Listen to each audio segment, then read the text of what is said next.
Good evening. Welcome to the annual Hot Pot at the finest club in the land. Even remotely, there's more warmth, wit and deviancy on our screens tonight than in any of the bars of any of our rivals. 2020 saw our club resolute and secure. It saw our club compassionate and caring. And for some brief weeks, our laughter, our unique sound was restored to the UCG. On the field, we set records. Our fours played on until late autumn. Sorda, like every year, took a hat-trick for the threes. Taking advantage of the flexible match format, in August, GMAC led the twos to 2 defeats on the same day. Our ladies forged ever forward, and Sophie Morris became a club first 11 wicket taker. And our ones, unbeaten into July, and held a catch in August. Social cricket flourished in the over 40s and the Sunday firsts, and for a while, normality was back. But in the glorious weather of early summer, and in the autumn as we pine for those UCC evenings, we cannot all be together. So it's a hot pot like no other, and, we hope, like no other to come. But we have to park all that and crack on. An evening of variety lies ahead. Captain speeches, celebrity interventions, overseas guests, singing, dancing, and what I can only describe as a social documentary will pass before your eyes. We would descend into chaos if everybody had access to a mic, but you can heckle online. Who knows if the technology will last the evening, so please be patient. You know, I'm not sure if he's ever mentioned, but the chairman owns a drinks company, so dip into those stocks, there'll be plenty of down-in-one opportunities. Whatever happens tonight, we won't break the internet, but we may leave a large and very visible crack. So, on to the event. Normally, starting around noon, a select and stellar squad would have gone through an intense warm-up in the bio bubble of the 12th man. This selfless act meant that the UCG would be rocking on Hot Pot night from the very moment the doors opened. Sadly, not tonight. We originally planned to do this from the club, but the second lockdown put a swift end to that. And, you know, let's be fair, no one wants to be bundled into the back of a police van handcuffed to Officer Minge. But now, a virtual word from the leader of the early drinking and heckling pack. Good evening to Darren Warburton. Hello, the Upton Cricket Club family. A very strange year this year. Let's do what we do best and get on it.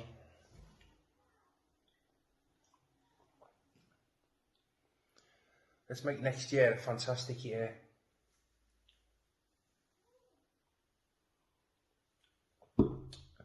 I'll be seeing you.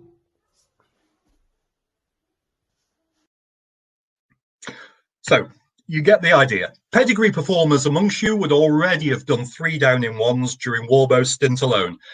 And he used the word family without any of the unsavoury implications of some of our rivals, just as he did in a video during the first lockdown. And in those wildly unpredictable times, the club managed, however mad its contributors, to keep many of us sane. 2 people excelled over that period. Matt Owen, who produced coaching guides, videos, podcasts. And whilst James Woods' guide to fitting a back grip remains a troubled personal memory, Matt produced so much quality, demonstrating more ball tricks in his back garden than you would see on a good night in a ladyboy lap dancing bar. Equally, Steve McCormick brought great depth by ever more creative lists of members past and present. By the end, as he was exploring double-barreled Upton cricketers with only one leg, we were all at something of a loss as to how he had access to so much sporting knowledge. Happily, and thanks to our good friend Ian Holmes, a sly review of his Twitter feed revealed the truth.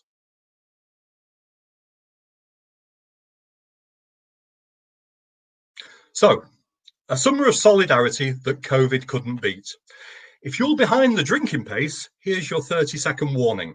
Despite suffering earlier in the year from a vicious attack of jaundice, which left him almost entirely yellow when we did the NHS video, here's PDA, who will now raise a toast to our club.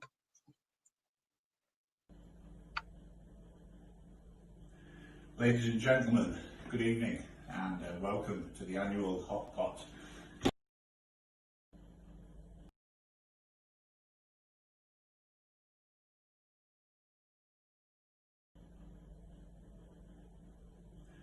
Ladies and gentlemen, good evening and welcome to the annual Hot Pot Club dinner.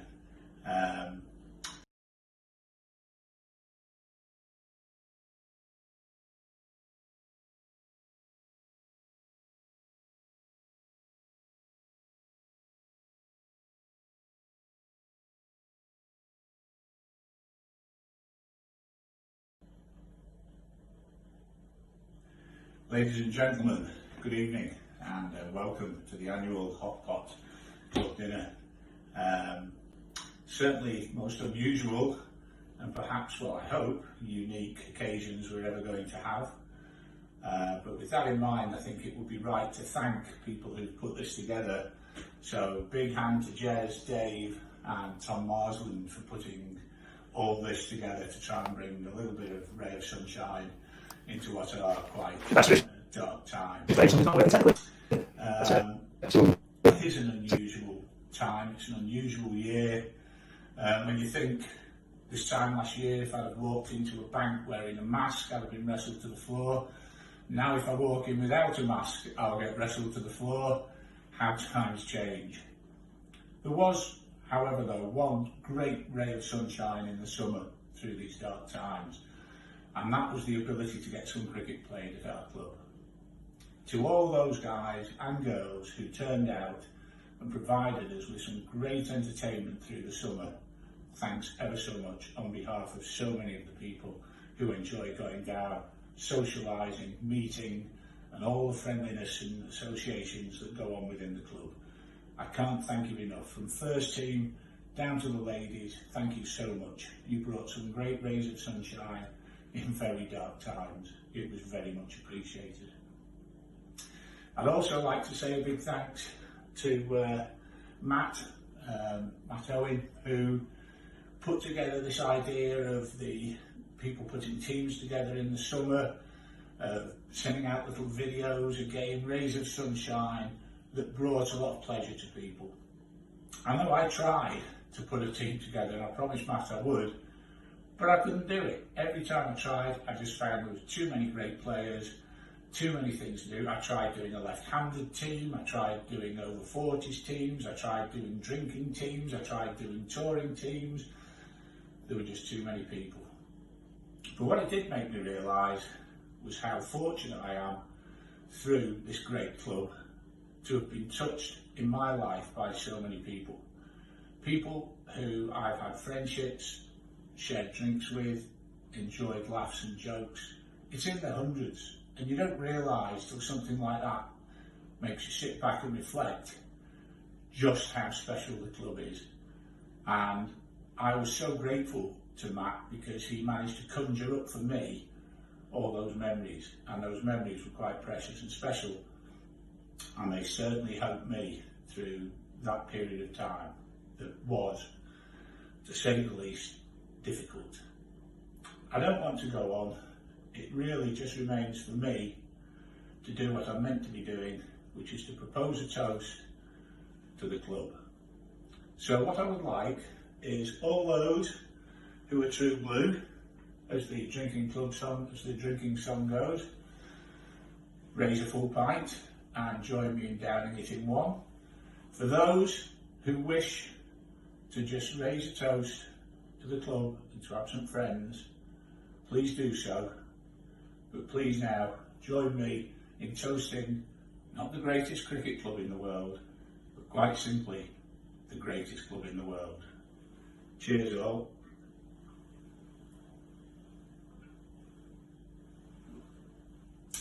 Stay safe.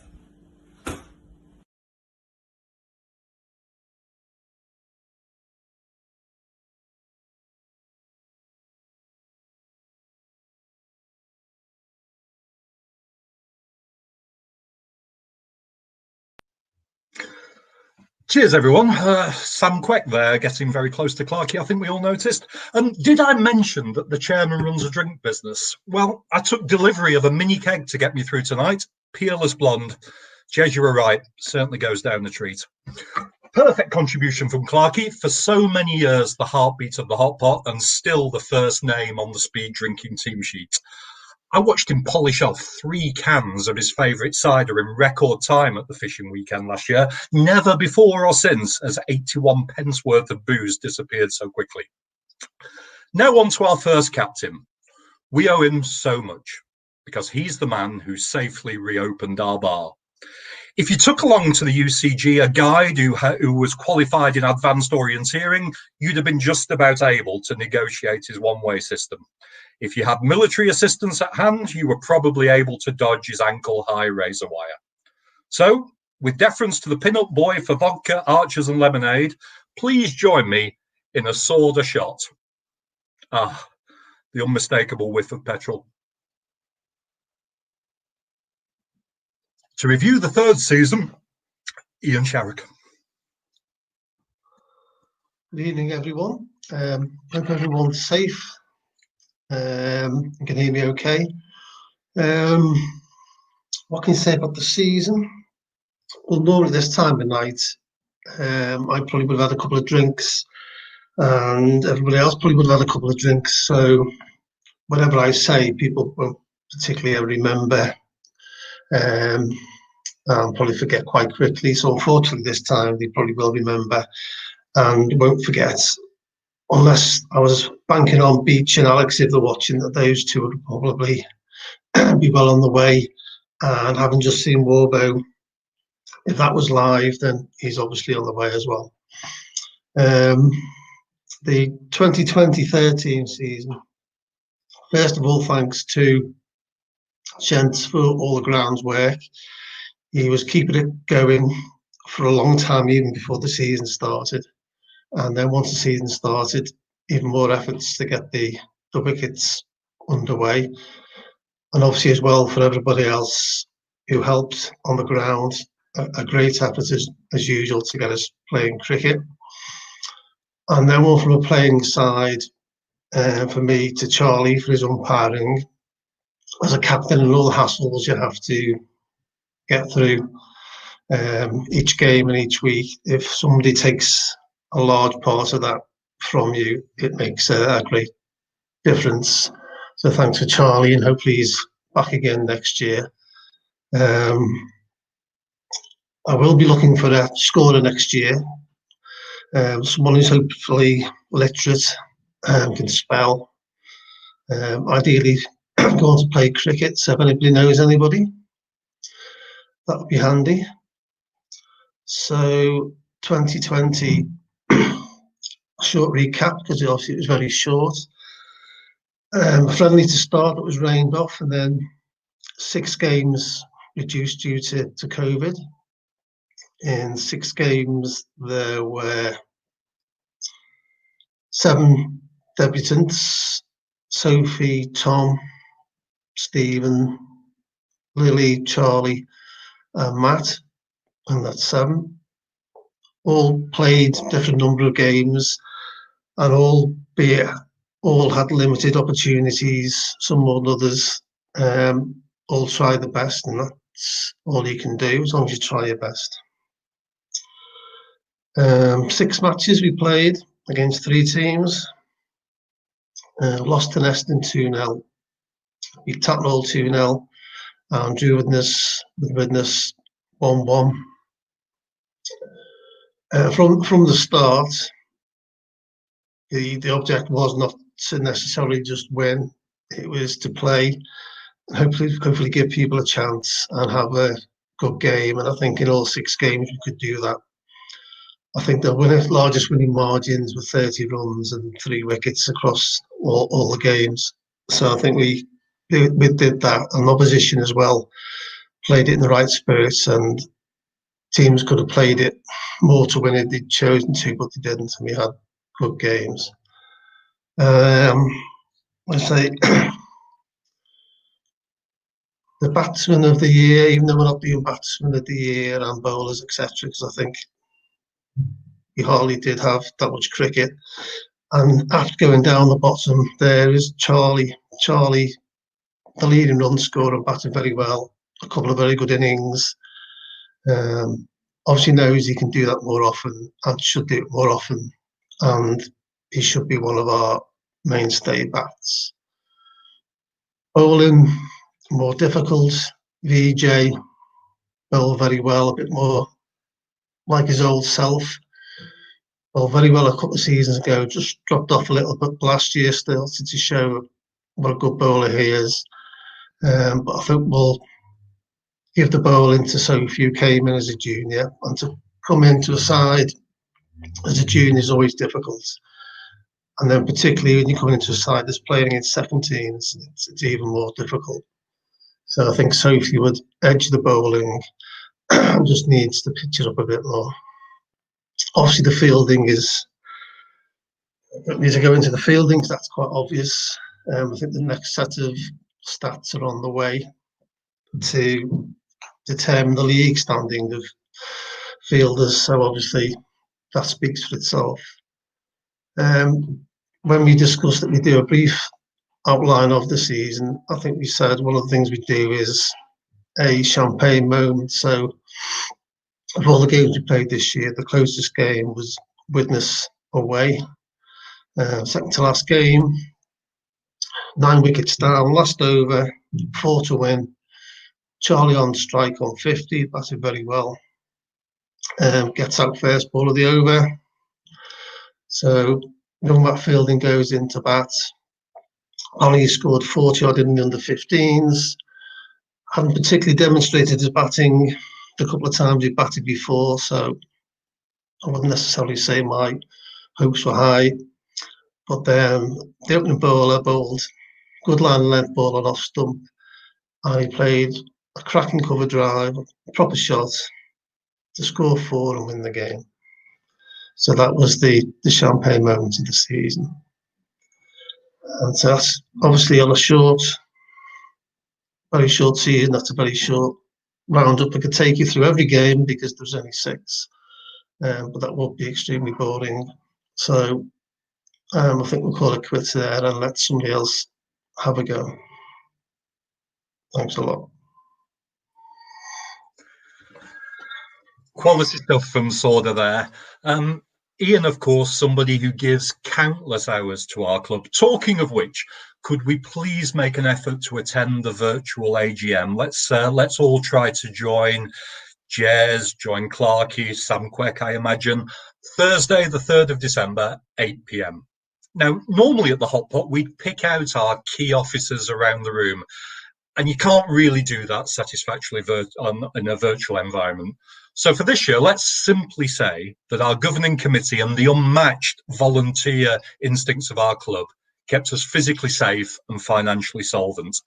I've only known 2 treasurers during my time at the club, Shentz and Ritchie. Now, let's be honest, has anyone seen either of them by around? So we're well run, but all clubs are going to need a rebirth in 2021. On the field, we need to be at our most dynamic. Let's make up for a truncated 2020 and absolutely tater everybody in 2021. But the AGM is a chance for all of us. We can renew our commitment to the running of this club. We're not a club that needs to list values on flip charts. We live them instinctively. This is best reflected in the Harry Cowley Award.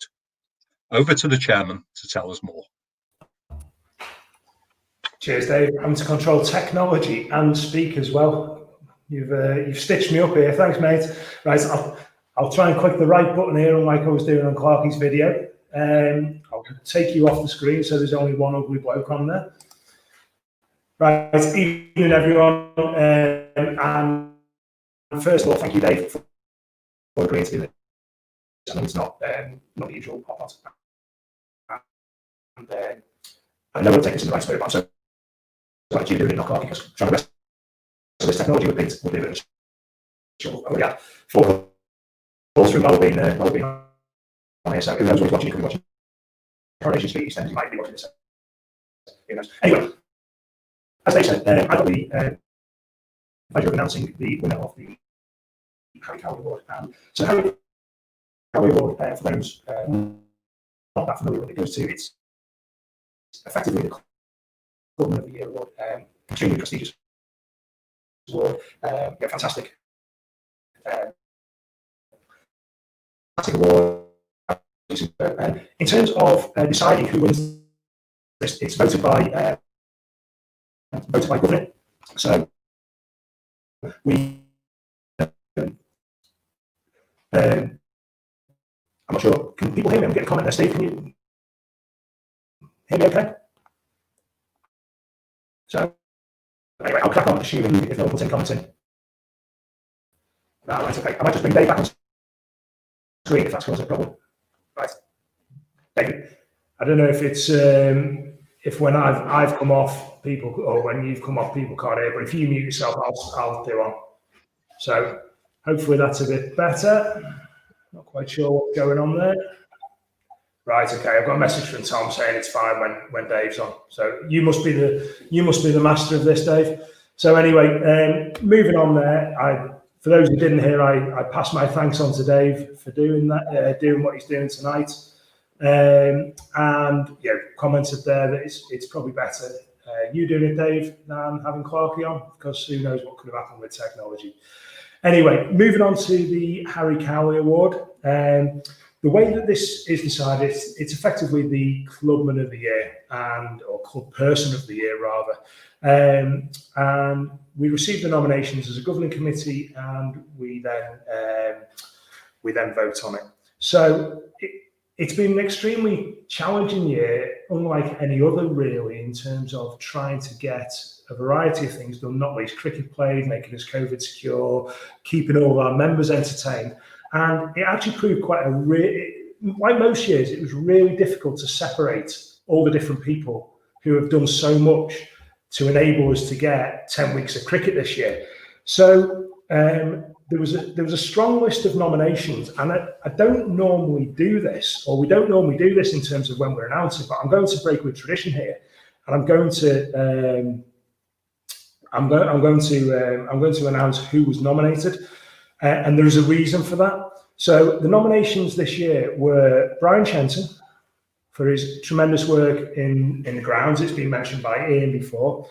Ian Bruce, Matt Owen, for Ian Bruce working on the grounds as well and the various different bits he's been doing there. Matt Owen for all the stuff he did with the social media stuff during lockdown, all the videos, everything, all the superb work he did there. Ian Sharrock for all the work he's done in terms of making us COVID secure and creating biosecure UCC. Derek Pennell put in a tremendous amount of work coming over from Liverpool 3-4 times a week to help Brian with the grounds. Absolutely superb to see Derek involved there. And as a committee, it was so hard to decide because each one of them played such a significant role in getting us to the position that we did. So actually, we've gone with the very unique position of all of those people aforementioned are the winners this year of the Harry Cowley Award. So congratulations to everyone. I'm sure everyone virtually at home will raise a glass, and when we get a chance to be back together, they will congratulate all of those people. So well done. And from myself and the rest of the committee and all of the club, thank you very much for everything you've done.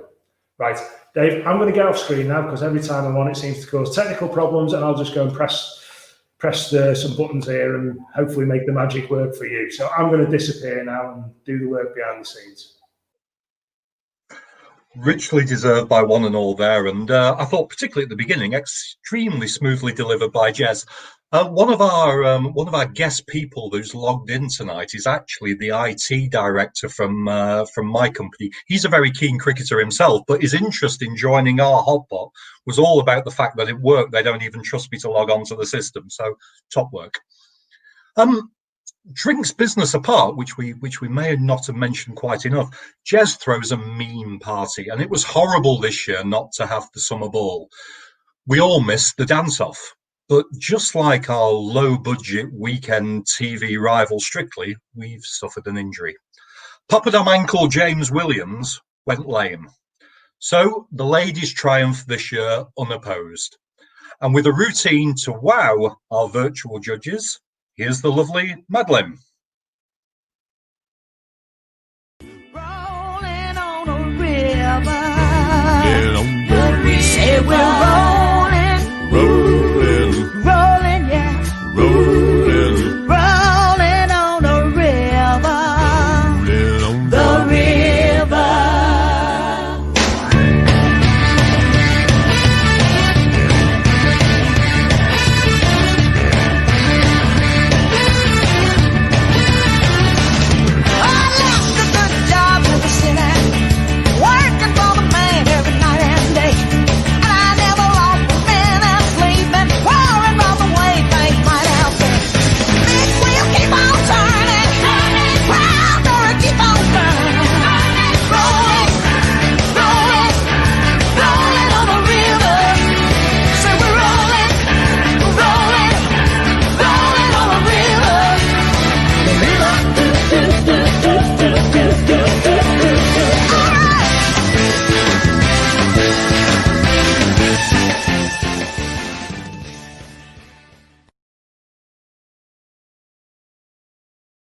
UCC at its finest there.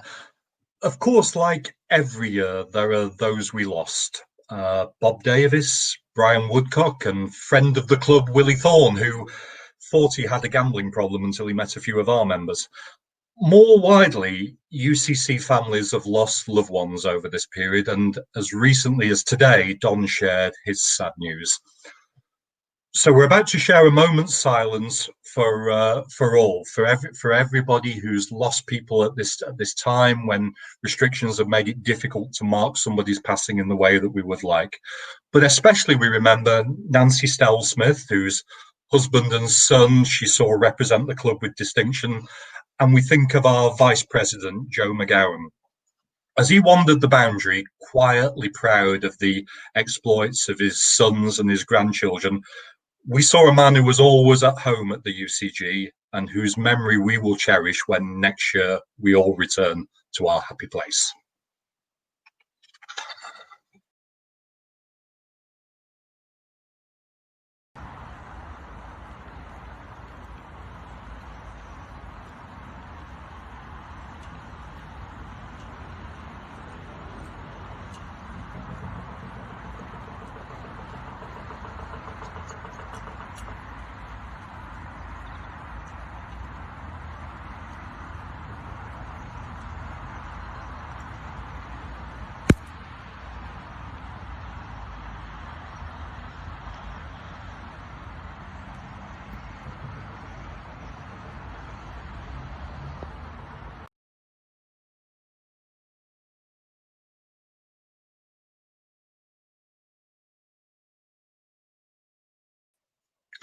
More happily, of course, our club is a club that has friends everywhere. And in this year where we've all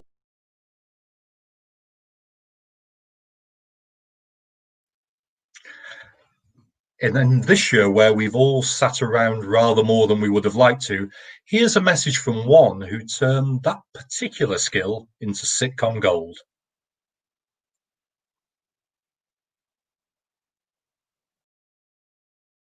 Hi there, Ricky Tomlinson here.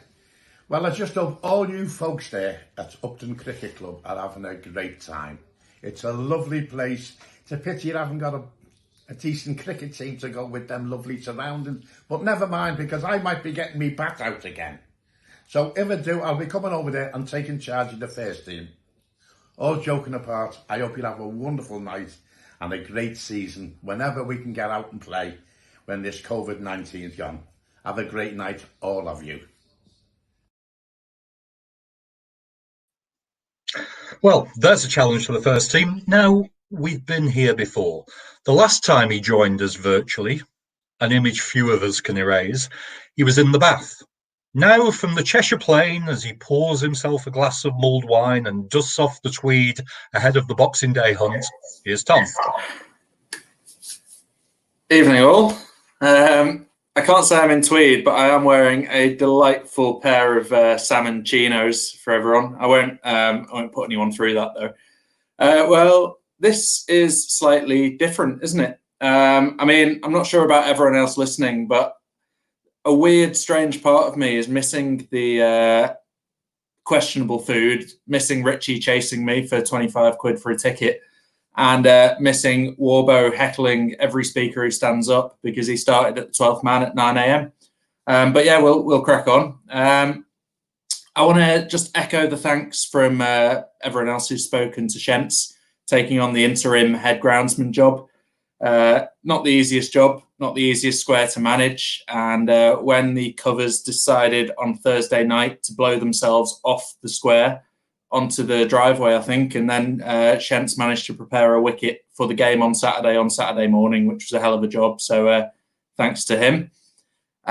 Also want to thank the volunteers. Now, our club is run by an army of volunteers on a Tuesday and a Friday, and they really are, as cliche and cheesy as it sounds, the heartbeat of the club. They do so much more behind the scenes than everyone knows about, and more than I can say now. But yeah, the club, the ground, always in tip-top shape, always opposition players and fans commenting on how good it looks. So yeah, next time we can meet for a beer, which is hopefully soon, make sure you buy those guys a beer, and I'm sure Nigel won't say no to one of them. I want to thank our support as well. We've got comfortably the best support in the league, if not the county, if not the country. Rain or shine, home away, the ultras are always there. Sue's always got the flag with her, tying it to some strange objects she can find around the ground. And even though sometimes the performances don't show it, we really, really as players appreciate that, and it does mean a lot. So thank you all for wasting your Saturdays watching us and watching us disappoint you most of the time. Hopefully we can change that next year. So on the field this year, it's been different. The main difference for us, no changing rooms and no showers.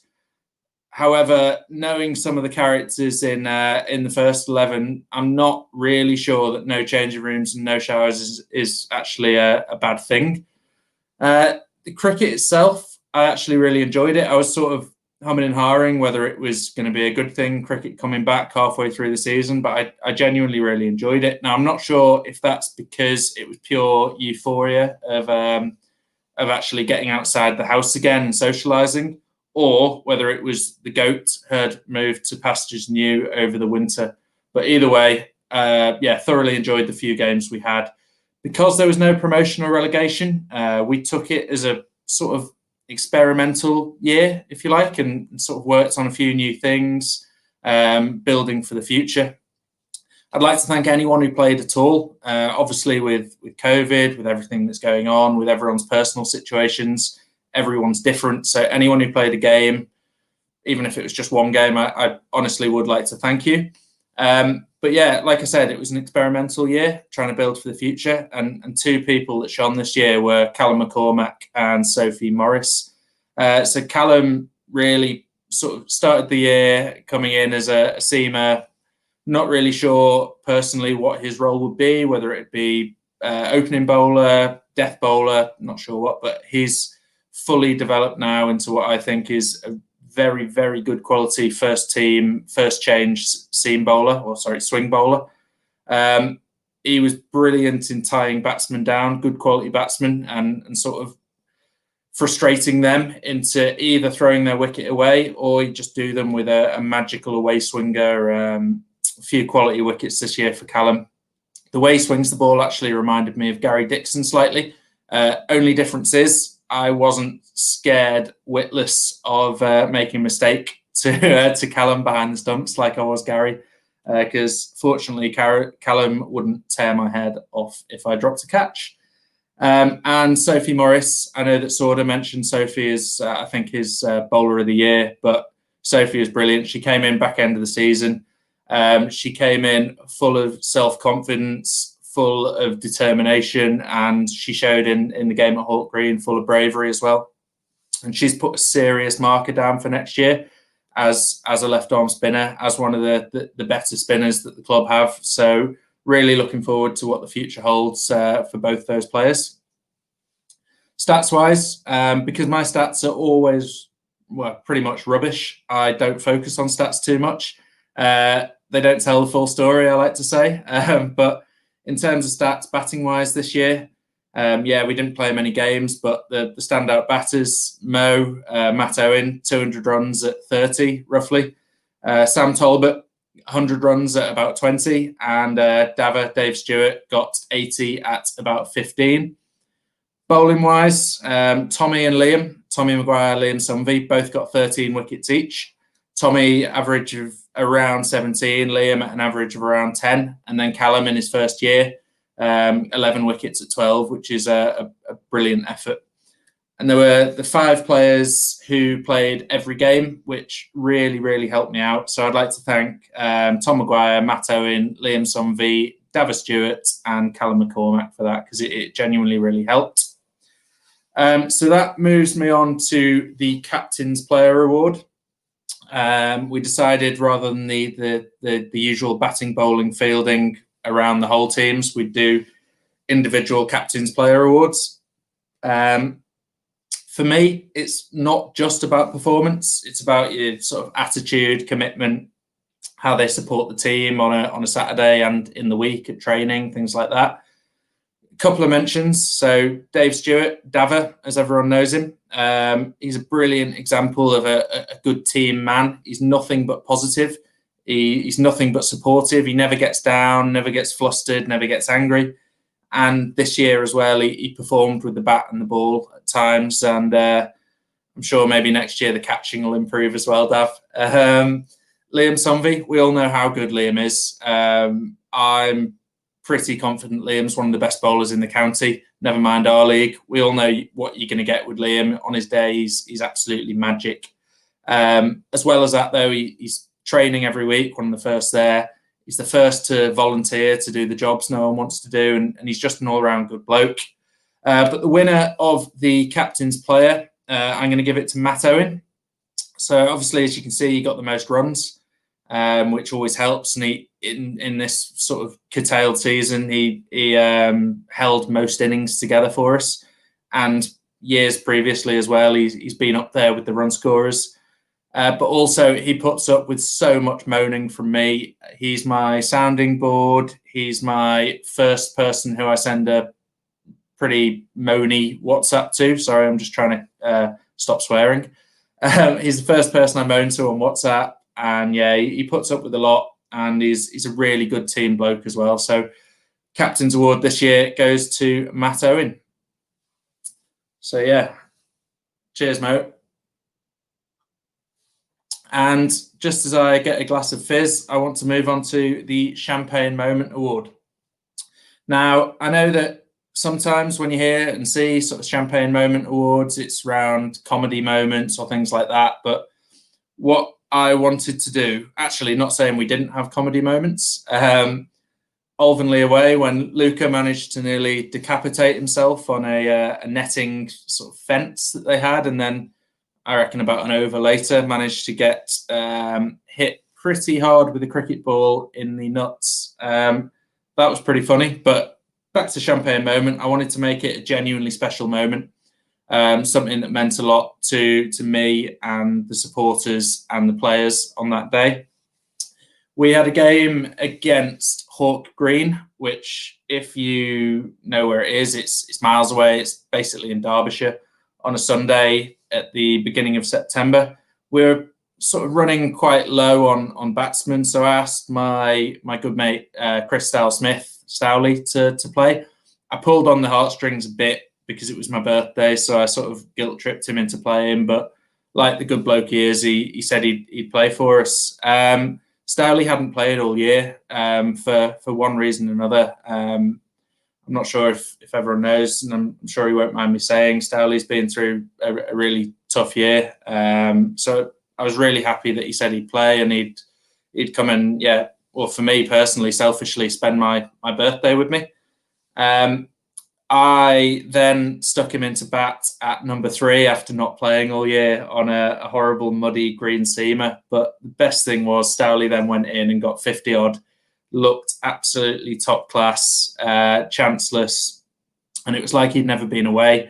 He actually, being the sort of golden arm wannabe all-rounder that he is, he got 2 wickets later in that game as well. But the real champagne moment for me was standing there, stood up, clapping his 50, looking around the team, looking around my mates, looking around the supporters, and seeing the genuine pride that everyone had, the genuine emotion that was there as well. I know Sophie said to me earlier, my Sophie, my other half, she said that she was welling up, and I know I was nearly welling up as well. That pride, that emotion, because he is one of the club's good blokes. So it's really nice to be able to give this virtual Champagne Moment Award to Stowley. I'm not sure it's in the club's budget, but the only champagne that we actually have on the market to match Stowley is it's got to be a vintage Dom Perignon or something like that. So maybe we'll speak to Richie and get you a bottle, Stel. So that's me done. I just want to say before I finish, let's make next year the best year ever. The club, the members, the supporters, players, everyone deserves it to be the best year. So yeah, COVID permitting, take pride in next year. It's going to be a privilege and an honour to be playing sport again. So remember that, train hard, pride in your own performance, and yeah, let's make it the best season yet. Cheers, guys. Have a good night.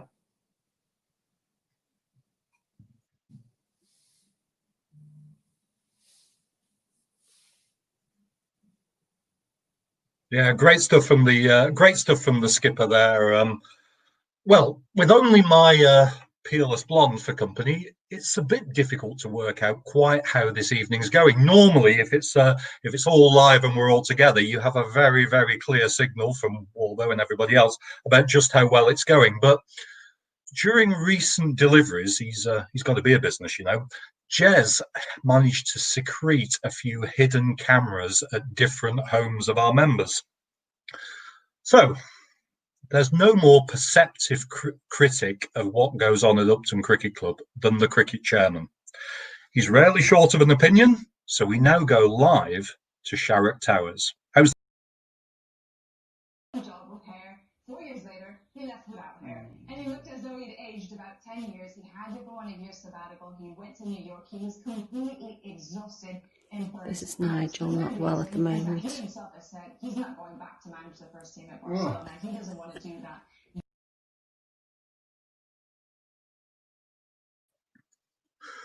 Well, you don't get much better audience feedback than that. So as Nige snores through the next few minutes, we're heading further afield. And I better stick in an apology here, because when this bit goes wrong, this will actually be nothing to do with technology. This will be everything to do with habits that a certain person learnt during his time at Upton. And over the years, we've had some really excellent overseas players, some top blokes amongst them all. I remember seeing many fine overseas players and Joe Camash. But one in particular really understood the spirit of the UCG, and for that he was swiftly taken to our hearts, and he's forever a disciple of the real green and gold. So at this point, we're hoping to hear from Nat Sarriman, but given that he prepared for the hot pot by getting absolutely bladdered and was completely wasted a couple of hours ago, this may not work quite as we're hoping. Let's try.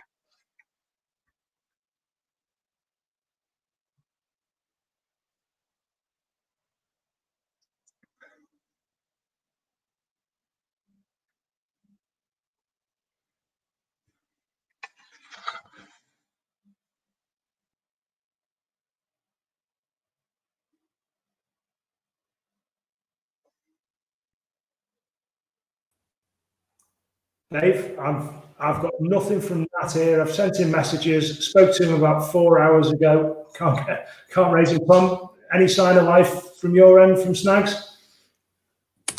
No, nothing. Sent him a few messages, nothing. I'll let you know when he surfaces.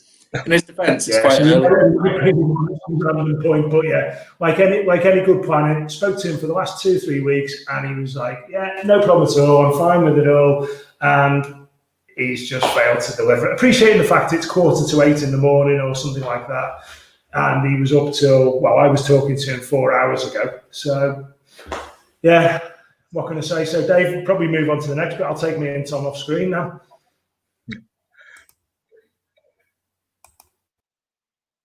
Okay, so typical of Snags to have thought of us. Equally typical of Snags to have been completely bladdered. We took him for a game of golf when he was over here. My brother-in-law and I were going to play against Matt and Nat, and we were quietly confident, you know, because true to form, Snags had been completely bladdered the night before. All the way over to North Wales, he was sleeping in the back of the car. Brother-in-law and I were just debating how much money we were going to put on hole by hole. And then for the first 9 holes of the round, after every single tee shot, I'd put, I think, 2 in water, 3 in trees. I'd gone onto the wrong fairway, and hole after hole, Nat drilled it down the middle, and hole after hole, we said, yeah, great shot, mate. But one of the absolutely best blokes we've ever had. And he's remembered for that, not just for that little nurdle behind square that got him off strike. So best wishes in absentia to Nat, to Alex, and of course to our future overseas Hudson. Next up, though, is one of our own, much closer to home, and a player who shows the grit and determination always to improve.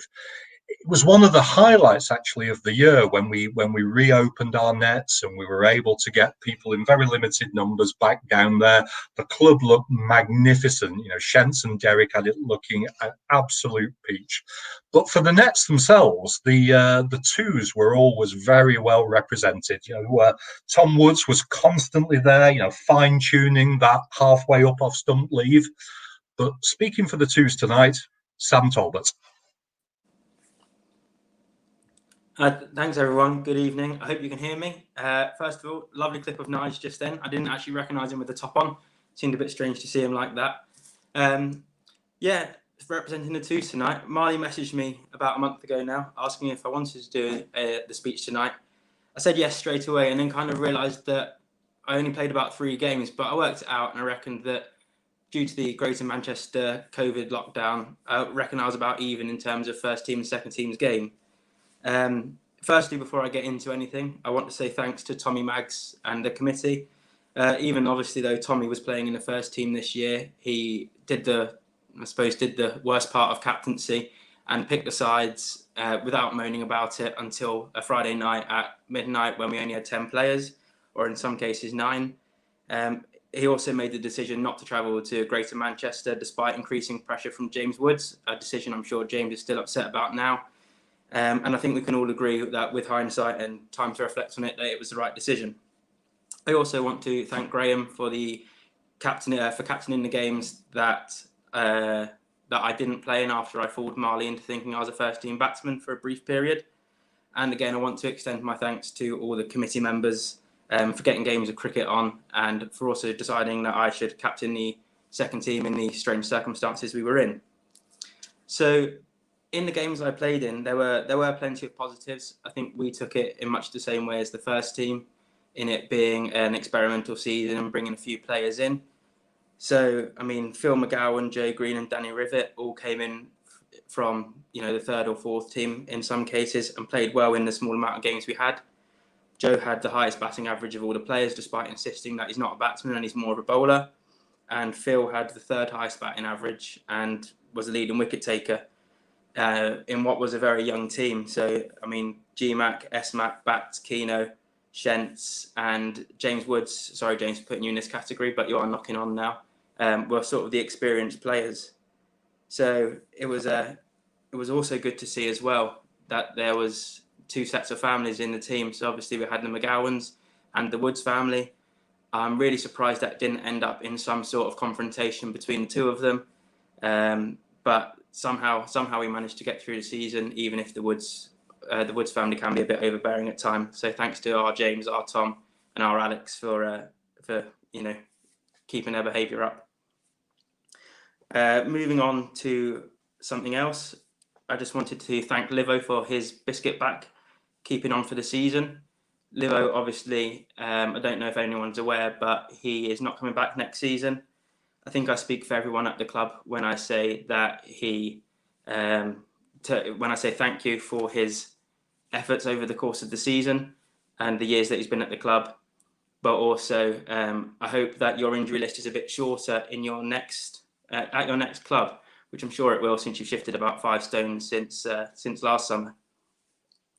Moving on to the awards, I've already mentioned both players that I wanted to put forward for the awards, and I've had these players in my mind since the season finished, really. The first player for the Captain's Player of the Award, I was going to give it to myself for hitting 3 sixes in 1 innings, which for anyone who's watched me play knows that it's a near-on impossibility. However, as I said, he bowled the most overs, was the leading wicket taker, had the 3rd highest batting average. So Phil McGowan, you're my choice for Captain's Player Award. And I've thought about the champagne moment for a while now, because I wasn't quite sure who I'd give it to or for what moment it would be, seeing as I only played, I think, 4 second team games in total. I was going to give it to James Woods for demanding 3 gullies and 2 slips and then bowling the next over all down the leg side. GMAC wasn't very impressed with that one. But who I'm going to give it to, and as I said before, he does consider himself more as a bowler, so it seems almost ironic that I'm giving it for his batting. But Joe for hitting a 6 that I've heard about from plenty of people into the graveyard at Grappenhall en route to going to get 75. So next season, Joe, I'm sorry you'll hear it. You will be opening the batting with me if I have to say in the matter. I hope you drink enough that you can, you don't feel nervous about the decision I've come to. So thanks for listening to me. That's me done in terms of everything I've got to say. I hope I didn't bore you too much, and I'll pass you back to Dave.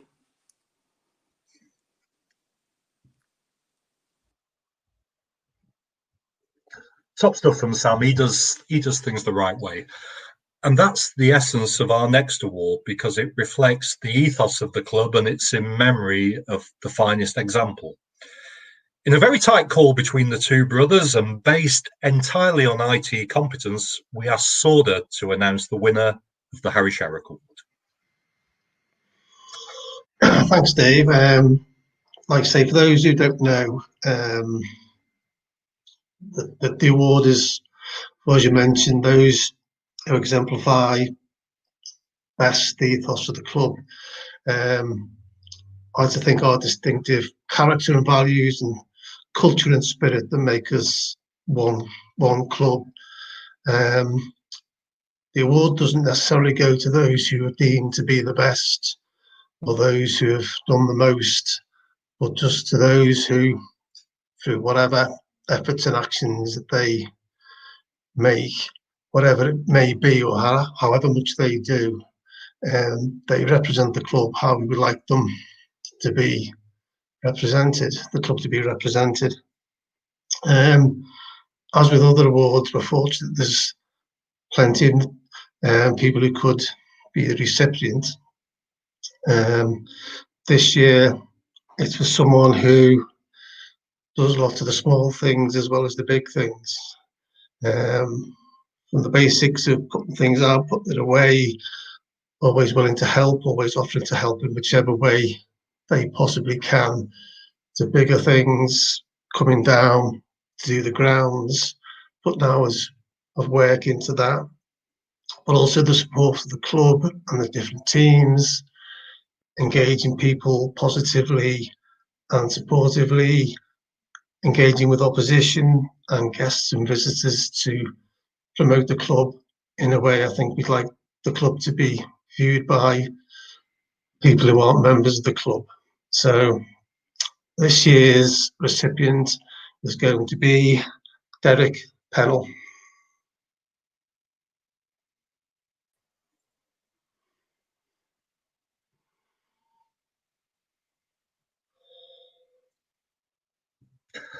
That's wonderful stuff for me in there. I think a great award. Harry was traditional in his approach, but he was visionary in his outlook. And I think he'd have been really proud of many, many things that have happened quietly at our club this year, how we've kept a lookout for those who were struggling, how the place has embraced everybody and made sure we stayed together. What we know for sure is that he would have been very proud of those who've assisted and participated in the development of our ladies cricket. And where we've gone in ladies cricket from the start of all this to where we are now is really something quite special. So if Facebook is to be believed, now on to the only captain in our club who can produce a mean Vindaloo. None of this Andy Beecher Cormer rubbish from Kath Williams. Thanks, Dave.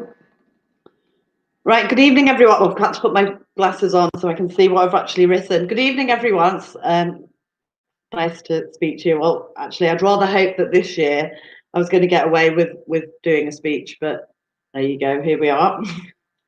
So it's been a very strange season, as everyone knows.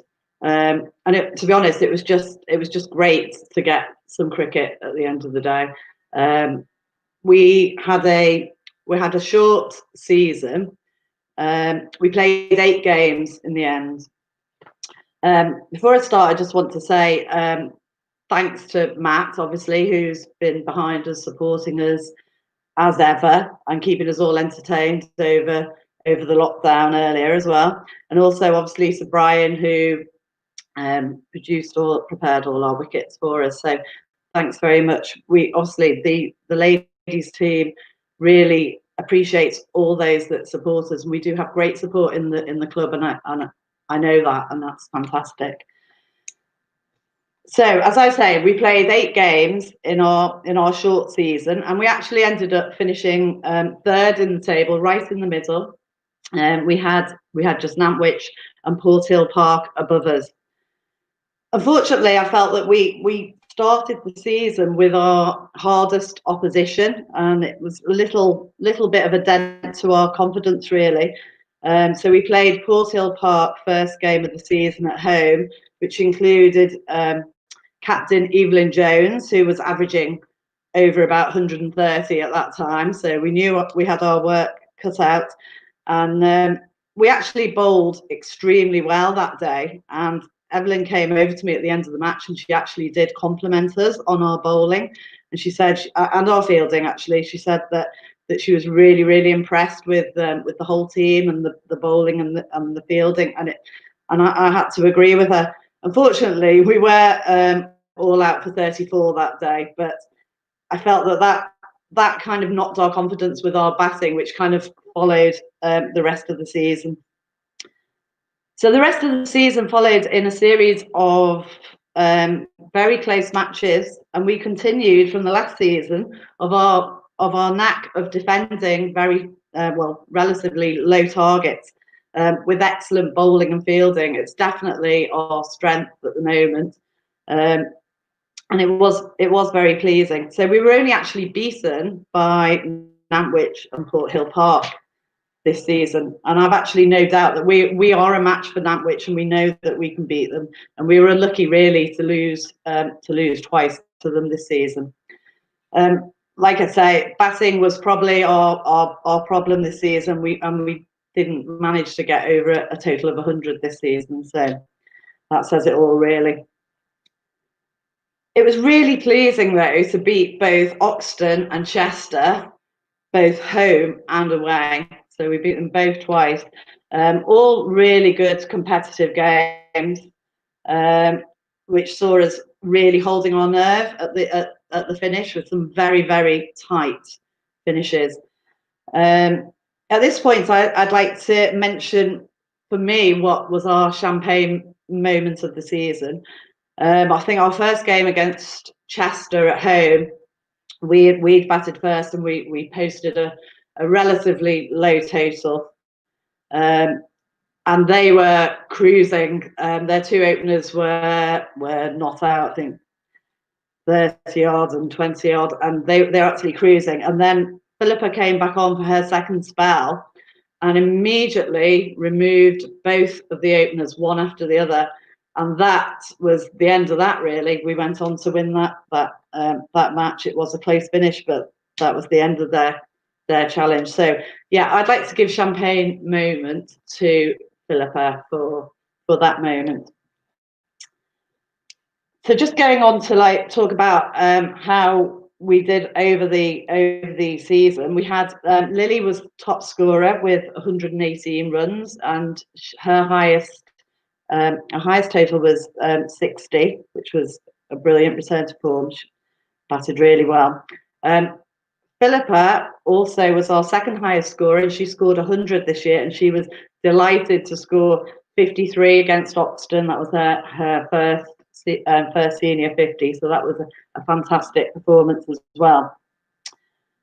Looking at our bowling over the season, obviously our bowling is a very strong suit that we have. We've practically, apart from me, the whole team can bowl, and yeah, there's no problem with whoever I put on to bowl at any point. The standout bowlers this season were Hannah and Philippa, with both 11 wickets, and that both came from 41 overs, funnily enough. Hannah's best bowling figures were 3 for 13 against Nantwich, fantastic performance, and Philippa's best bowling performance was 3 for 5 against Porthill Park, again fantastic performance.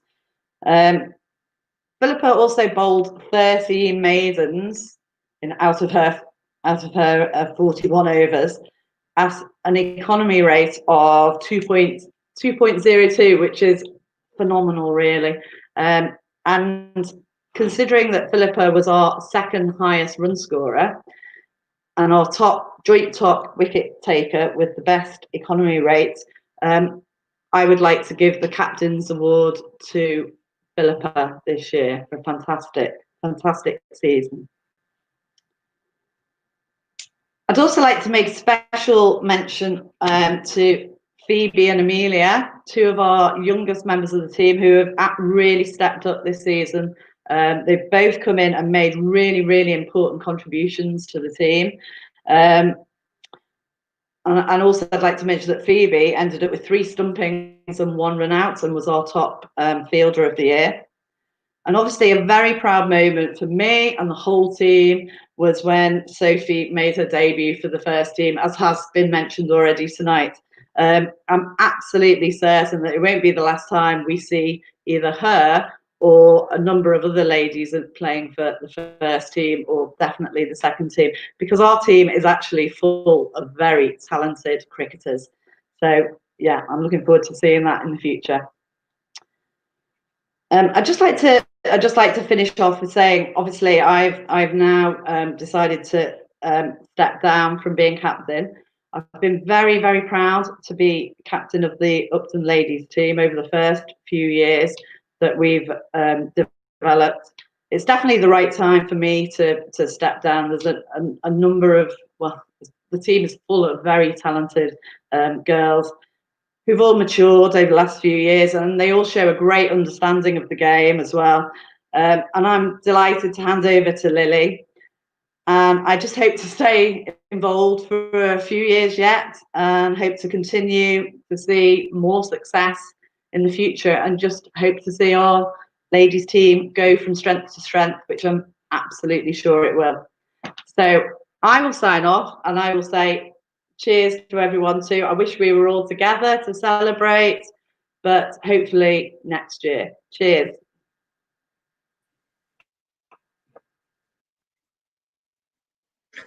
Wonderful stuff there from Kath. So, beating Oxton and Chester, that's my new ringtone sorted out.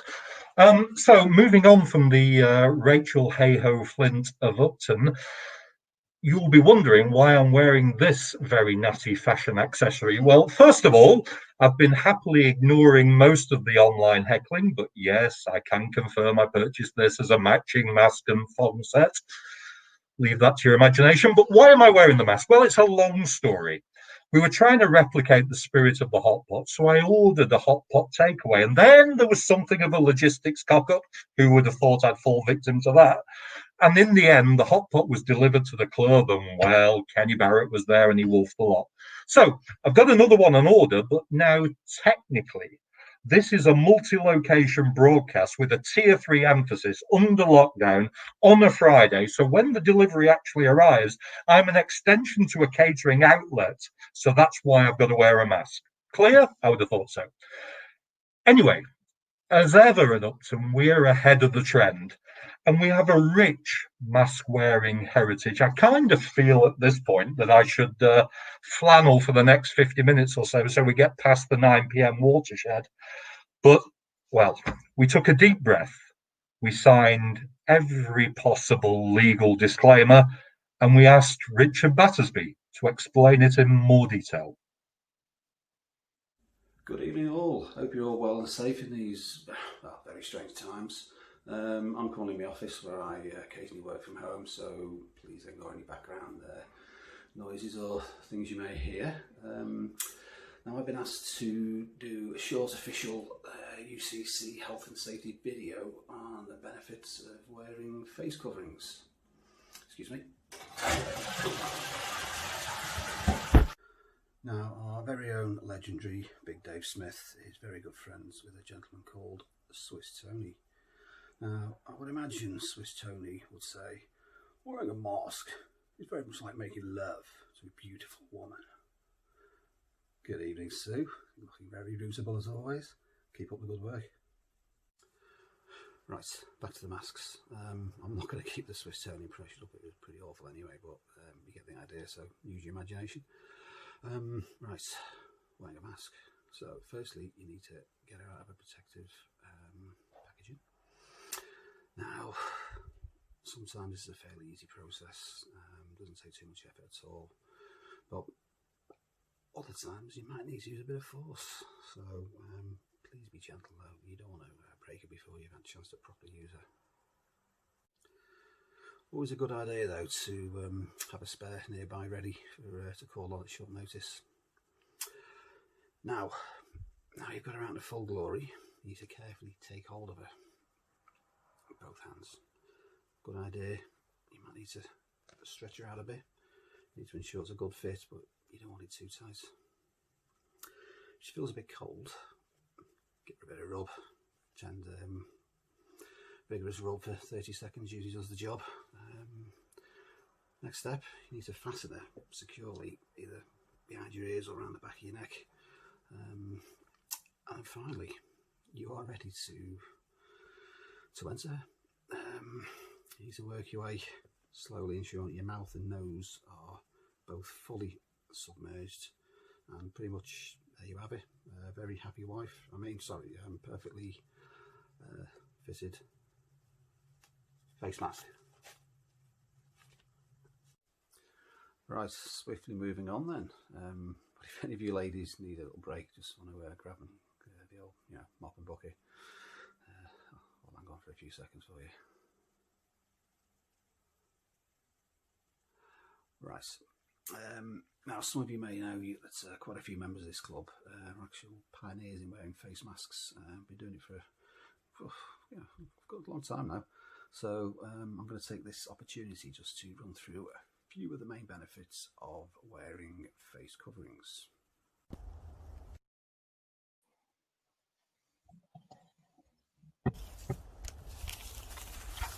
Right, first and foremost, one of the main benefits of wearing a face covering is protecting yourself and loved ones, and also protecting other people from yourself.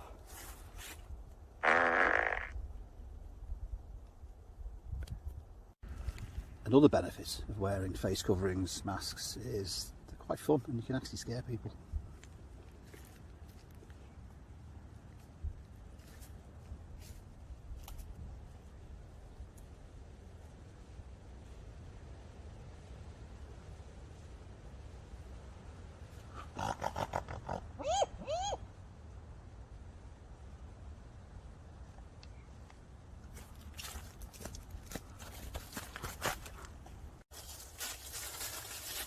Oh, hello there. Right, another benefit of wearing a face covering is no one actually knows your expression behind the mask or what you're actually doing. That's just for you, this one, Sue. You guess what I'm doing? Hello mate, didn't see you there. How are we doing? Yeah, nice mask. Another benefit of wearing masks is it actually helps the economy. Stop crying and put the money in the bag, love.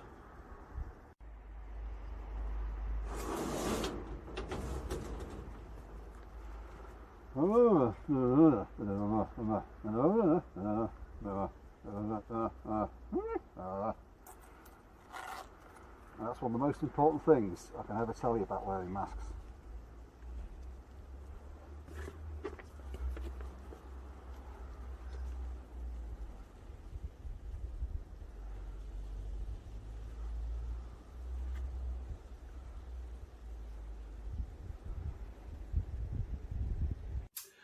However, the wearing of certain masks can sometimes go too far and be totally unacceptable.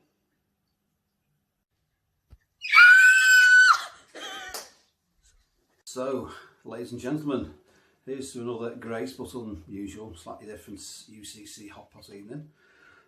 Just want to finish off by saying in these very trying and extremely difficult times, we need to make sure we love, cherish, look after our close ones and each other. But more importantly, the main thing we can do at this moment in time is keep drinking. So there's a song that goes down this, so here we go.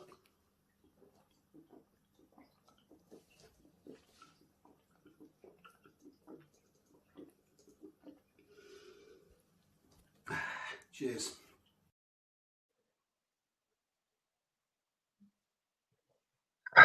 What can I say? Never has a down in one been more needed. A massive thanks to Bats. The production of that video was delayed rather, as certain of the props were caught in customs for a while. There were screams from our living room bats, and that hasn't happened in a while. But now to someone whose tactical awareness starts and stops at bar promotions. Our leader of the over 40s and our Sunday first athletes, Rob Kalitkin. Thanks, Dave. So I've been told that I've got to speak for 5 minutes. So I'm going to quickly put 5 minutes up there. As soon as that's over, that's me gone. So as you can see, I've got a lovely bedroom. Give you a guided tour, and then that'll be 5 minutes done. No, I'm joking. Anyway, let's talk about cricket. I am in the bedroom, as everybody else has been during lockdown by the sounds of it. Thanks, Rich, for leading me in. I wondered where you were during the selection for the over 40s, but we'll pick that up at another time. So about the Sundays. Unbelievable season yet again. Phil Wood, absolutely tremendous captain. You wouldn't think that he'd be able to take over from the one Johnny Winder, but yes, he has. And he's had 2 tremendous seasons and been absolutely fantastic as a captain. And I couldn't think of anyone that I wouldn't want to play under than him. He's got a great kid in Tom Wood as well, and he's going to go far. The whole reason of the Sunday team, I think, is to promote as much juniors as we possibly can. And over the last 3 years that I've been playing for the club, started late, as you can see, they've just gone from strength to strength. The kids that I was playing with properly for cricket, not the other, we've done well. You're talking Joe Green, Rich, Benji, and also Phil as well. So forgive me, because I'm quite overwhelmed, to be fair, because Upton Cricket Club over the last 2 seasons have done absolutely everything to try and keep the community together, and they've done so well. And I think everybody should just join together as much as they possibly can. And I'm one of those promoters of the club, and I want to try and maintain that as much as I possibly can as well. I'm not going to talk about cricket, I'm going to talk about the community, to be fair.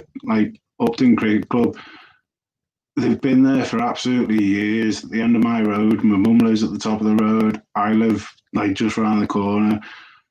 Upton Cricket Club is there, and they've been there for years and years and years, and they're going to be there for years and years and years. No matter what virus comes through, no matter what pandemic, we've all got to be together and stay together as best we possibly can. Support each other. If somebody's down, support them, ring them, give them a call, give them a text, give them a cuddle. Doesn't matter what the government says. If they haven't got it, you can cuddle them. It's as simple as that. If they've had it, they're not going to get it again. Give them a cuddle, support them. But anyway, that's me. That's my promotion. Let me see how many minutes I've got left. I've got 1 minute 47, 1 minute 46 left. Joe Green, you are the player of the year for the Sunday First. You are absolutely fantastic, fella. Absolutely support you all the way. You are going to go further than I ever did as a kid, playing, for Liverpool and things like that. But you are a great player. You're always stepping. You're always retiring at 50. You're always retiring at times when you shouldn't be retiring. But use it as a benchmark. Use the Sunday team and every single game that you can play and gain experience. Thanks very much for everybody else. You got Tom, absolutely fantastic player, Richie, Benji, and not to mention a guy who just epitomises everything that Upton cricket is that, and it's Faz Ahmed in the Sunday First is absolutely fantastic. And I know we should remember everybody that has fallen during these, terrible times. He and Katrina have got a lovely baby, and congratulations to Faz and Amira and Katrina, and look after them and everybody should celebrate the future rather than the past. And let's build on that. Building on that, let's go over to the over 40s. What a fantastic season! Player of the year for the over 40s, Harry Newton. Harry, there every single game. Thank you very much. Champagne moments is probably a time when Nick Woods turned up a Coley by mistake when we were playing at Upton. Oh, there's that. I'll have to just mention the champagne moment for the Sunday team, which is Luke. Luke, you're an absolutely fantastic second skipper. Always step up, and your brother is an also amazing guy as well, George. It's a shame that your dad wasn't there to video, but he normally is. But did an absolutely fantastic catch, struck to him at pace, dived down to his right, and fantastic catch. Well done. Thank you very much, everyone.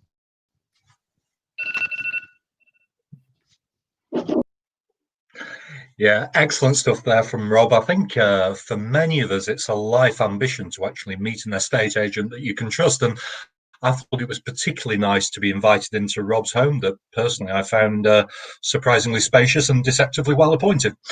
But certain things this year have just not been right. I think we all miss seeing Macca, who's no stranger to being denied access to a decent hairdresser. But many have found it hard to get to the UCG, but there's a glass waiting for everyone. And, there's one of our members whom we've particularly missed. He shared his news today. We asked him to contribute to this evening, and he sent us a piece that's a little older than current, but it reflects very much what he delivers, and I think a whole lot of us will be very, very happy to share a glass with him next year. We've particularly missed an operatic chant. Anybody recognise this slimmed down young man? Hello everybody, just a quick message to wish everybody well. Sorry I can't be with you these days. Exciting times at the club. Wish you was there. Keep going. Those trophies, that promotion within your grasp. Keep going. And finally, Upton. A much missed sound. So finally, amongst the captains, a man whose team bookended the 2020 season. For an uncomfortable amount of time, they were actually the only team to have won on the front square. Here's Brucey.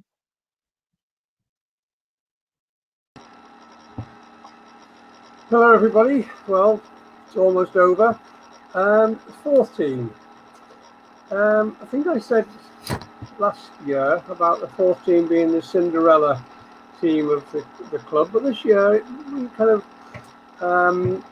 had greater exposure, especially as we played two of our games on the front pitch. Anyway, historically the fourth team was almost a care home for the elderly, but 2020 saw a massive change in the makeup of the side. We had two totally new players join the club. Stephen Fowkes, who was a wicketkeeper in the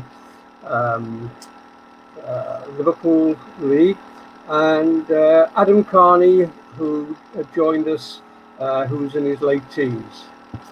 And together with Richard Lee, Matt Fielding, Thomas Wood, and George Godwin, we were able to put out a side where the average age wasn't over 50. However, I have to tell you that three of the players totaled an age of 206, and the other regular 8 players were 196. So there's a fair way to go. Right, as far as the stats are concerned, on the bowling side, Eternal Youth Mr. Scragg took 9 wickets, Richard Lee 10 wickets, Phil Wood 14 wickets, and Kevin Jackson 17 wickets.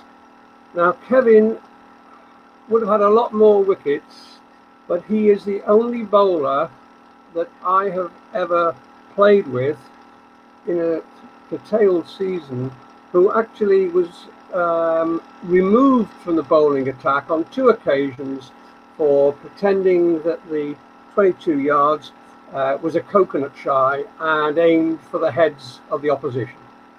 So his 17 wickets probably should have been nearer 20 odd, because on one occasion he'd only bowled 3 overs when he had to be removed.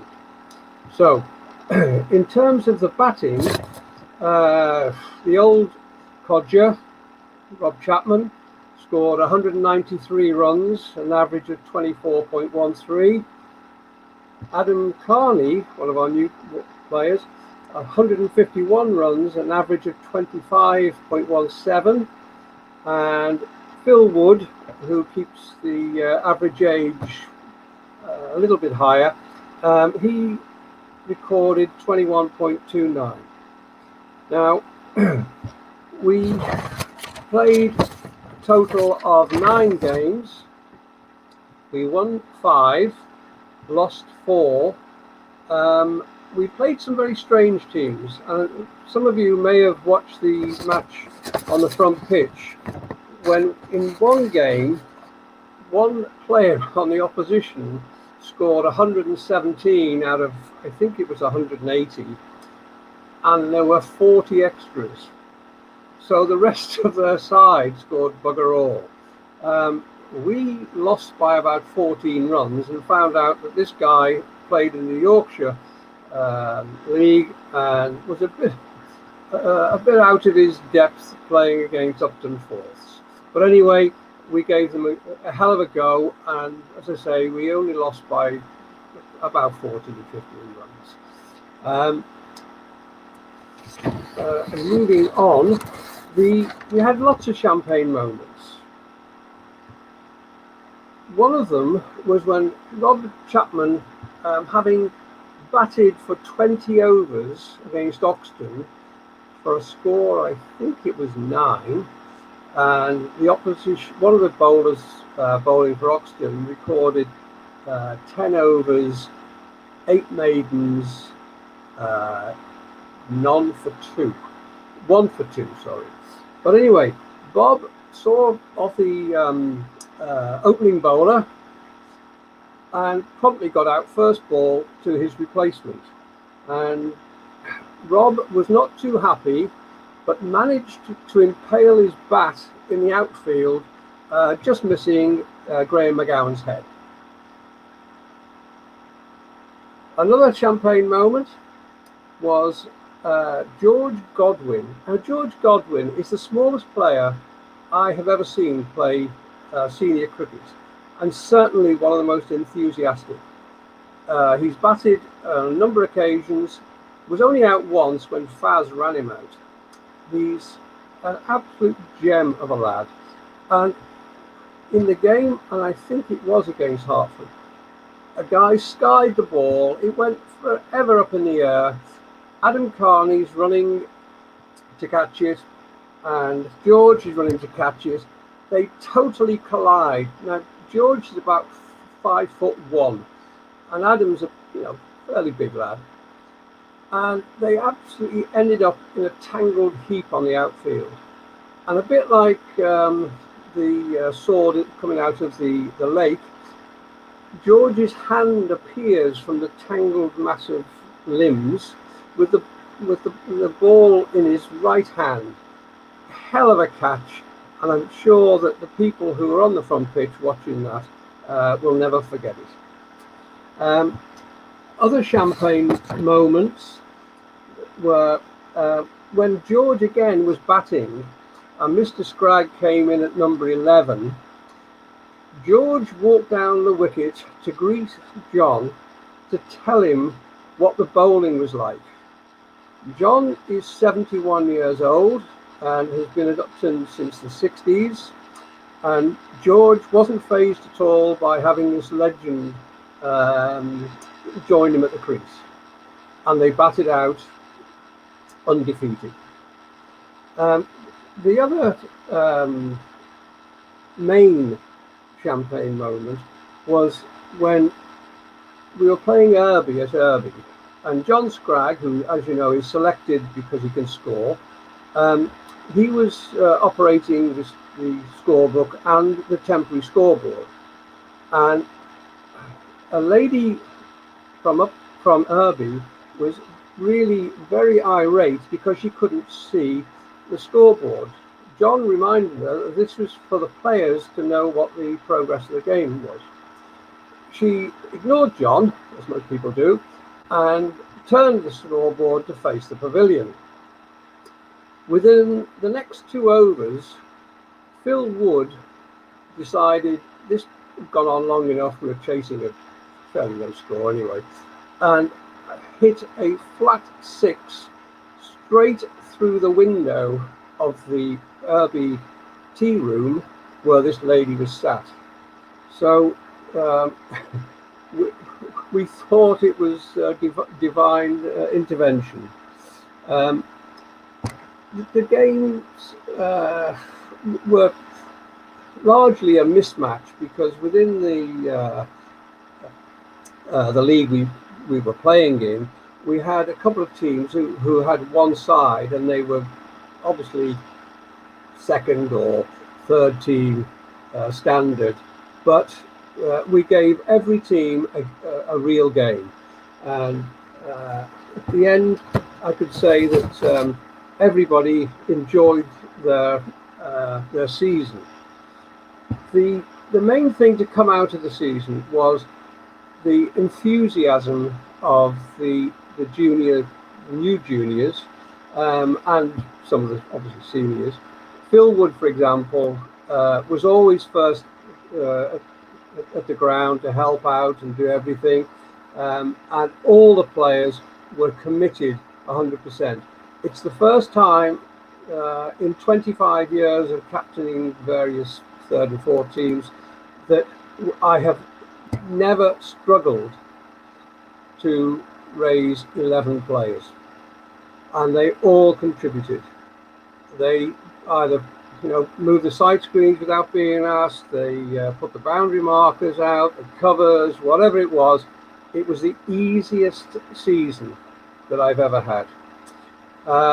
Player of the year has to go to Phil Woods, not just because he took 14 wickets and averaged third highest batting, but the way he's helped me to prepare for the games was remarkable. So I don't have any really funny stories to tell you, but I would say that the state of the club is in a good state, and I look forward to next season, which I hope will be my 25th as captain, and I think it's about time to step down after that. So thanks for listening, and I'll hand you back to our, I was going to say, what the hell do we call it really? Anyway, I'll hand you back to David.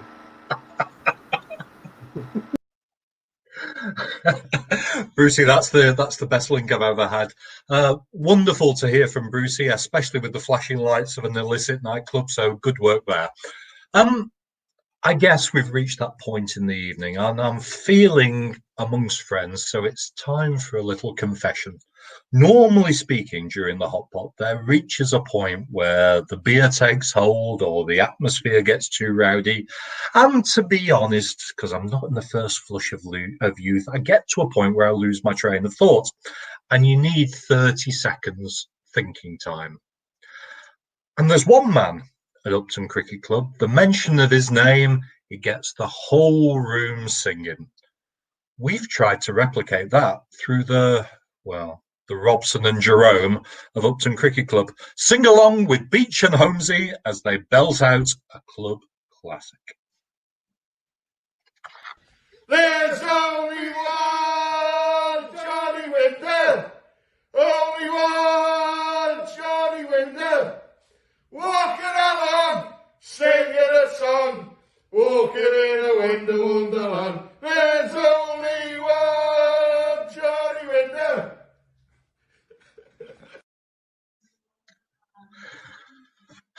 The whole world sings along. So, our race is run. Thanks especially to Jez, even more especially to his peerless blonde. Thanks to all of our contributors, but thanks most of all to those who tuned in. What have we learned tonight? Well, I've learned just how Frank Boff felt, and I can kind of understand why he turned to coke during the end of his grandstand years. But a final thought on our guest speakers. A couple of years ago, we had Phil de Freitas, Daffy, and he told a cracking story about how he was batting in Australia, really on edge, and behind the wicket, you had the War brothers giving him everything, and they were sledging him. They were talking about his mum who'd been out there. They were talking about his Auntie Tracy and what they may or may not have done to Auntie Tracy. And Daffy told that story and was really pleased with himself. It was a great story. Everybody loved it. Stupidly, at the end, Daffy said, how about a Q&A? Next person on his feet was Linners. Linners' question, how about a signed photo of Auntie Tracy? And we moved to last year, where we had Dean Hentley.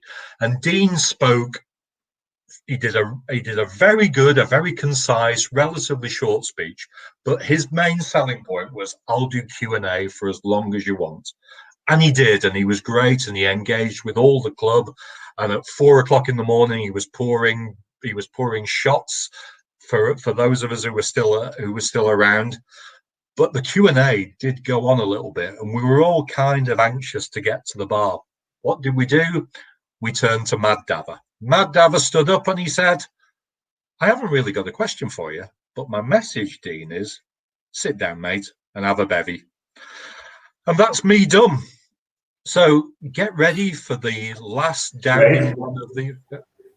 It's not. You know that link we tried to do earlier with Snags? Yeah. He's finally woken up. So wonderful. Can we bring him in? You happy with that? Why don't we do that, Jez?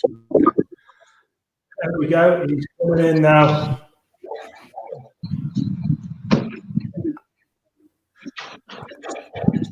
I need to turn your video on, Snags. I don't know whether you're on, mate. Oh, he's there. He's almost there. Can you hear us?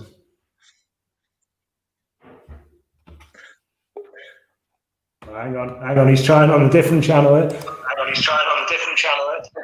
Ah, fantastic. Snags, have you sobered up, mate? Yeah, mate. 7:20. I'm 10 minutes late. Okay, we were saying earlier when you were still blitzed that the whole club wishes you well, wishes Alex well. Hudson's a top lad. He's going to be our overseas in a while. Yeah. Now that you've been away from the club for a little while, give us your reflections on what Upton life was all like. Upton life was great, mate.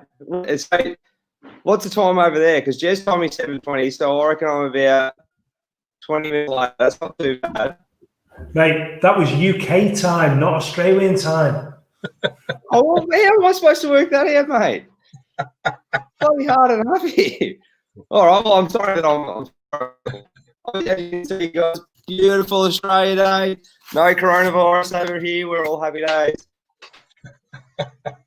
I was just getting a few messages in there from Marsland just to make sure that I'm all online.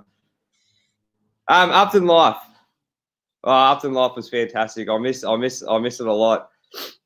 I've got so many great memories, but as I always say, like it's the people at Upton that make the place, and the people more than. So I definitely don't miss the wicket. That's for sure. Low green ones aren't my forte, but yeah, it's definitely the people. I haven't seen you in a long time, Dave. So it's good to see you. I'm glad to see that you're doing well too. It's always fantastic to hear from you, Snags, and you know, an awful lot of people think very, very fondly of you. But there's worse to come, mate, because it's not too far away before England come out there and we play the Ashes. So you're going to have to look after about 20 of us, because a few of us remember, and you owe us a few favours. I think I do owe a few favours, but I've got room. I've got room for Pete Clark, I reckon. I can separate half my house, half the country worth full of cider, and then we'll be good to go. Okay. Any particular Upton moment that you'd like to bring back to us all? I've got so many. Honestly, like one of my most treasured memories at Upton is definitely after a good win and you get to get back and you bash the toe out of your back when you sing the song. There's nothing better than getting the boys and doing that sort of thing. I'm trying to think of one off the top of my head. A treasured memory, probably the time when I can't remember who we were playing. It was one of the last games, and Tom's I've never like Tommy boy, Tom Marsland. This is he's chested up with their overseas Aussie. That was a good one. I'm sure they're pissed in, mate. Yeah, and how's the family doing? Tell us about Alex and Hudson. How are things? Family's going really, really well, mate. Huddy's, I can show you Huddy. Actually, he's just around the corner. I'll get him up. Huddy, come over here so the boys can see you.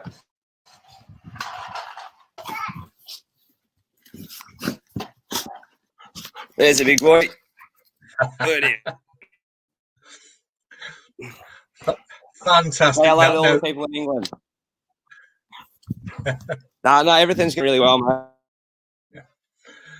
Great stuff. Now that looks like an overseas we could believe in. I gave it a fair tilt on a Saturday night, Dave. I don't know what you're talking about. No, but I'm honestly feeling like I'm really feeling for you guys over there in lockdown. I know that the old virus has hit you blokes pretty tough. So stick with it, keep strong. I know, is it the NHS? Is that what you guys have got going on over there?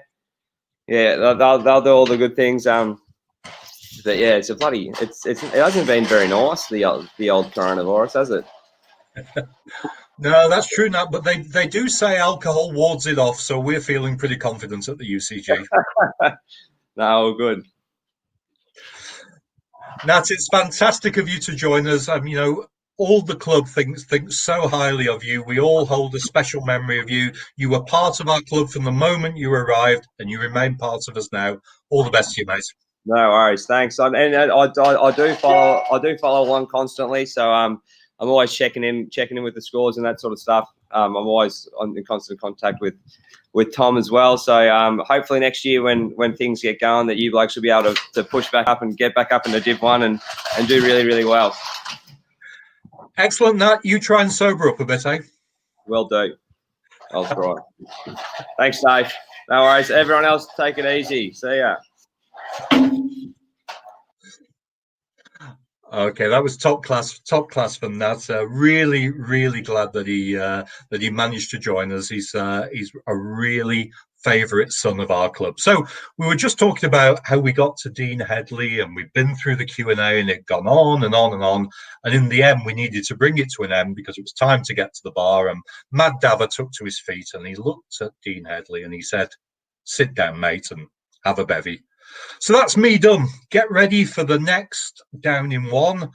I'm off for a virtual pool party with the Love Island girls. The night is yet young. Here's Mad Dava. Cheers to you all.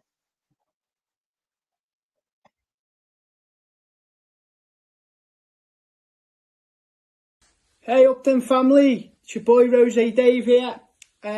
First of all, I want to hope everybody's doing well, most importantly, keeping safe and looking after others around us during this difficult time. So yeah, please keep on doing what we need to be doing and to keep others safe. Going on to the hot pot, I got a message off my good friend Dave Smith and he asked me to participate in the virtual hot pot. Unfortunately, I'm sort of in a crisis of doing a 12-week dieting program, and he did mention about doing a rosé for you guys. I've been thinking on it, but you know, I will obviously. He got in touch with me to do the video for you guys, so I'm not going to let him down. So I will have a slight little glass of rosé. Obviously breaking a few rules here, but I will be doing a few extra press-ups and a few extra cardio sessions during the week just to make this happen.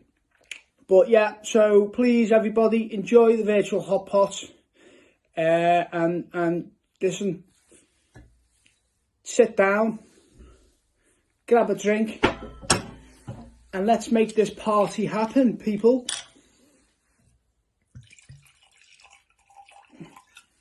It's been 8 weeks clean now, but here we go. Cheers everybody, bottoms up. Oh, it's been a while. Enjoy, people, have a great time.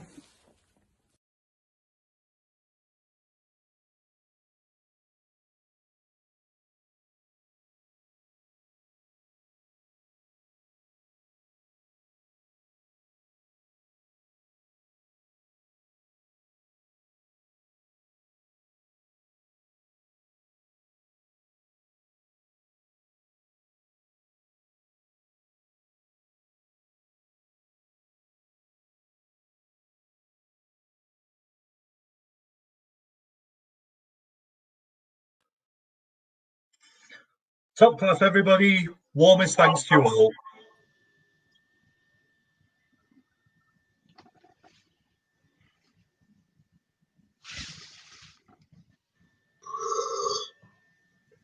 Well done, Dave.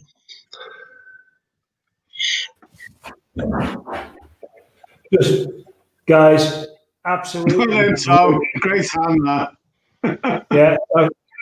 Tom, your hand is looking very much like Sophie. Look at that, Tom. Here he is. Sorry, I was just relieving myself. When we see Sophie's hand coming in, mate, we didn't.